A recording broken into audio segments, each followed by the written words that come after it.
حضرت مولانا ذوالفقار احمد صاحب قاسمی کا بیان بعنوان سچے اور جھوٹے پیروں کی پہچان کا دوسرا پارٹ سماعت فرمائیں اور پہلا حصہ سماعت کرنے کے لیے ڈسکرپشن میں دی گئی لنک کو کلک کریں۔ پسند آئے تو لائک، کمنٹ اور شیئر ضرور کریں۔ حضرت جنید نے کہا سنت تو اس کا معاملہ یہ ہے، اس کے انگوٹھے اس طرح کھلے ہوئے۔ ایک اولی صاحب آئے تھے کسی مرید کے گھر، ان کی بیوی اتفاق سے اچھی تھی، تو اولی صاحب کے لیے مرید صاحب نے کہا کہ بھائی اچھا انتظام کرو، اچھا کھانے کا انتظام کرو۔ بیوی نے بہترین کھانا بنایا، سب کچھ کیا۔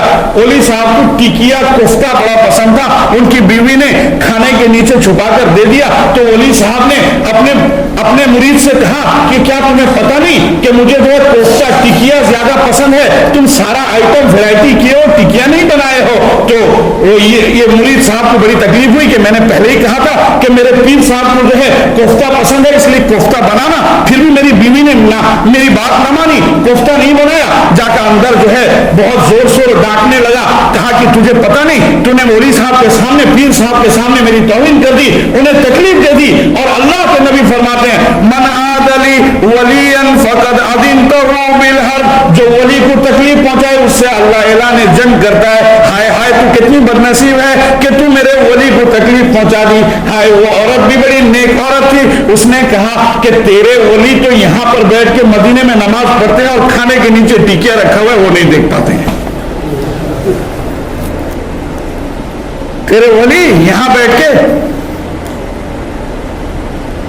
مدینے میں نماز پڑھ لیتے ہیں لیکن کھانے کے نیچے ٹکیا رکھا ہوا ہے نہیں دیکھ پاتے۔ میرے بھائیو یہ سب گمراہی ہے۔ ولی وہ ہے ان الذین آمنوا وکانوا یتقون، وہ پرہیزگار اور متقی ہوگا، اللہ والا ہوگا، سنت پر عمل کرنے والا ہوگا۔ میں نے گزشتہ ہفتہ کہا تھا کہ علماء دیوبند، میں نہیں کہتا کہ دوسرے علماء ولی نہیں ہیں، میں نہیں کہتا کہ کوئی غیر عالم ولی نہیں ہے۔ میرے بھائیوں، بزرگوں، دوستوں، جو بھی متقی ہوگا، سنت و شریعت پر پابندی کرنے والا ہوگا، اس پر عمل کرنے والا ہوگا، جس کی نمازیں قضا نہیں ہو رہی ہوں گی، تمام احکام شریعت کو بجا لاتا ہوگا، وہ اس دور کا سب سے بڑا ولی ہو سکتا ہے، اس کا کوئی انکار نہیں ہے۔ حضرت علامہ رشید احمد گنگوہی رحمۃ اللہ علیہ قطب الاقطاب ہیں، ان کے پاس ان کے ایک مرید نے مٹھائی پیش کیا لا کر، کیسا کسوٹی تھا، ان اولیاء اللہ کے پاس اندازہ لگا کیسا پرکھتے تھے، تب وہ اللہ کے ولی تھے۔ مٹھائی پیش کیا، ایسی مٹھائی جس کا حدیث میں کوئی تذکرہ نہیں ہے، جس کا حدیث میں کھانے کا کوئی تذکرہ نہیں ہے۔ حضرت علامہ رشید احمد گنگوہی رحمۃ اللہ علیہ نے تمام علماء کو بلوایا اور بلا کر پوچھا کہ ذرا بتاؤ صحیح یہ جو مٹھائی ہے اسے نبی علیہ الصلوۃ والسلام نے کہیں بیان فرمایا ہے یا نہیں؟ سارے علماء بولے ہمیں پتہ نہیں، ہم نے کسی حدیث کی کتاب میں اس مٹھائی کا تذکرہ پڑھا نہیں۔ تو علامہ رشید احمد گنگوہی نے مٹھائی واپس کر دی، حالانکہ مٹھائی کھانے میں کوئی عیب نہیں تھی، کوئی بات نہیں تھی، کوئی زہر نہیں تھا، انہوں نے واپس کر دی۔ اور کیا کہا معلوم؟ کہا میں اس مٹھائی کو کھا نہیں سکتا اس لیے کہ اس کا تذکرہ حدیث کے اندر نہیں ہے، اور مجھے پتہ بھی نہیں لگتا ہے کہ اللہ کے نبی کے سامنے جب یہ مٹھائی آئی ہوگی اللہ کے نبی نے اسے توڑ کر کھایا ہوگا یا کاٹ کر کھایا ہوگا۔ اگر توڑ کر کھایا ہے اور میں کاٹ کر کھا لوں تو خلاف سنت ہو جائے گا، اور اللہ کے نبی نے اگر کاٹ کر کھایا ہے میں توڑ کر کھا لوں خلاف سنت ہو جائے گا۔ جو سنت کے خلاف ہوگا وہ ولی نہیں ہو سکتا، اس لیے میں مٹھائی تو چھوڑ سکتا ہوں لیکن سنت و شریعت کے عمل سے منہ نہیں موڑ سکتا۔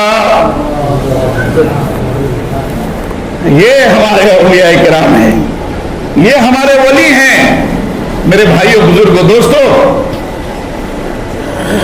اور آپ کے اور میرے امام اعظم سیدنا ابو حنیفہ رحمۃ اللہ علیہ پیروں کا پیر ہے، ولیوں کا ولی ہے۔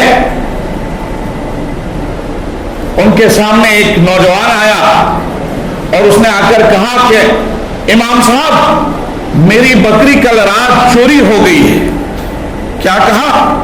امام صاحب میری بکری کل رات چوری ہو گئی ہے۔ بس بات اتنی کہہ دی اور چلا گیا۔ امام صاحب گئے،